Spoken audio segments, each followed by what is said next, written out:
चतुर नाई हिंदी कहानी। किसी समय रायगढ़ रियासत में राजा चक्रधर सिंह राज्य करते थे। उनकी अनेक सनक थी। जिस समय राजा को हजामत बनवानी होती उस दिन सुबह सुबह नगर के 8 से 10 नाई अपने औजारों के साथ महल में उपस्थित होते। जब राजा हजामत बनवाने आते तब उनके महामंत्री, सेनापति और खुद सैनिक भी रहते। पलटन को देख बेचारे नाइयों को तो वैसे ही पसीना छूटता था, क्योंकि थोड़ी गलती हुई नहीं कि कोड़े पड़ने शुरू। राजा भी कम न थे। न जाने उन्हें क्या मजा आता कि एक नाई से सामने के बाल तो दूसरे से बाएं के, तीसरे से दाएं के बाल कटवाते थे, परंतु चौथे से पीछे के बाल कटवाते तो उस बेचारे नाई की शामत आ जाती। एक बार ऐसा हुआ कि एक नाई नया ही उनके राज्य में आया था। उसे राजा की हजामत के बारे में कुछ भी जानकारी नहीं थी। संयोग से राजा ने उसे पीछे के बाल काटने को कहा। नया नाई बड़ी उलझन में फंस गया। उसने बड़ी हिम्मत करके नम्रता के साथ कहा, महाराज, मुझे आपके सर के पीछे के बाल काटने हैं, तो जरा क्या? थोड़ा हुजूर क्या? अबे हुजूर क्या? थोड़ा हुजूर, सर झुकाइए ना। क्या कहा? राजा ने लाल लाल आंखें दिखाते हुए कहा, मेरा सर और उस पर तेरा अधिकार? बेवकूफ राजा तू कि मैं। एक तरफ तो तू मुझे महाराज कहता है और दूसरी तरफ सर झुकाने के लिए भी कहता है। सेनापति, इस बदतमीज को 25 कोड़े मारे जाए। नाई 25 कोड़े की मार के डर से भाग खड़ा हुआ। आगे आगे नाई, उसके पीछे राजा, राजा के पीछे महामंत्री, महामंत्री के पीछे सैनिक। नगरवासी यह अनोखा नजारा देख हंसने लगे। किसी तरह नाई को पकड़ा गया।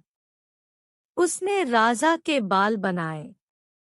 उसके बाद राजा ने बड़े प्रेम से उसे 25 कोड़े लगाने के लिए एक सैनिक से कहा। 25 कोड़े की मार के बाद वह नाई कराहते हुए जोर जोर से रोने लगा।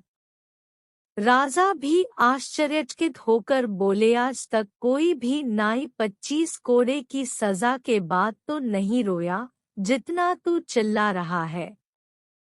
महाराज, आपने तो इस सैनिक को हल्के से कोड़े मारने के लिए कहा था, लेकिन यह तो जोर जोर से कोड़े मारकर अपनी जाति दुश्मनी निकाल रहा है। कैसी जाति दुश्मनी? महाराज, कुछ दिन पहले इसकी बकरी मेरी बाड़ी की सारी सब्जी खा गई थी। मैंने उसकी बकरी की पिटाई की और आज यह उसका बदला इस तरह निकाल रहा है। सेनापति, इस सैनिक को सैनिक विधि के अनुसार जो दंड दे सको दे दो। अगर नाइयों को इस तरह पीटा जाएगा तो कल को मेरे राज्य में कोई भी नहीं रहेगा।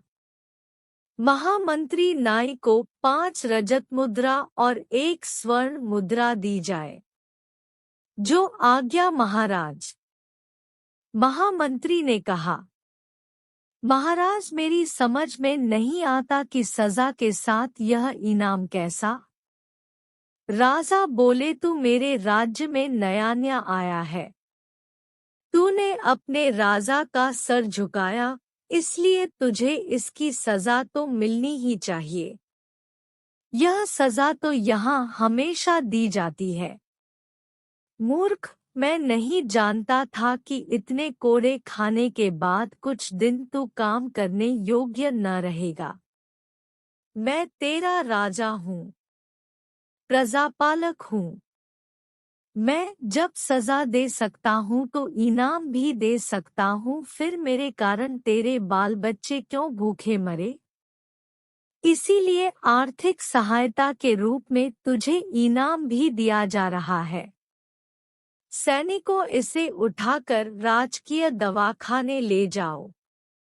और इस तरह उस चतुर नाई को सजा के साथ साथ इनाम भी मिल गया।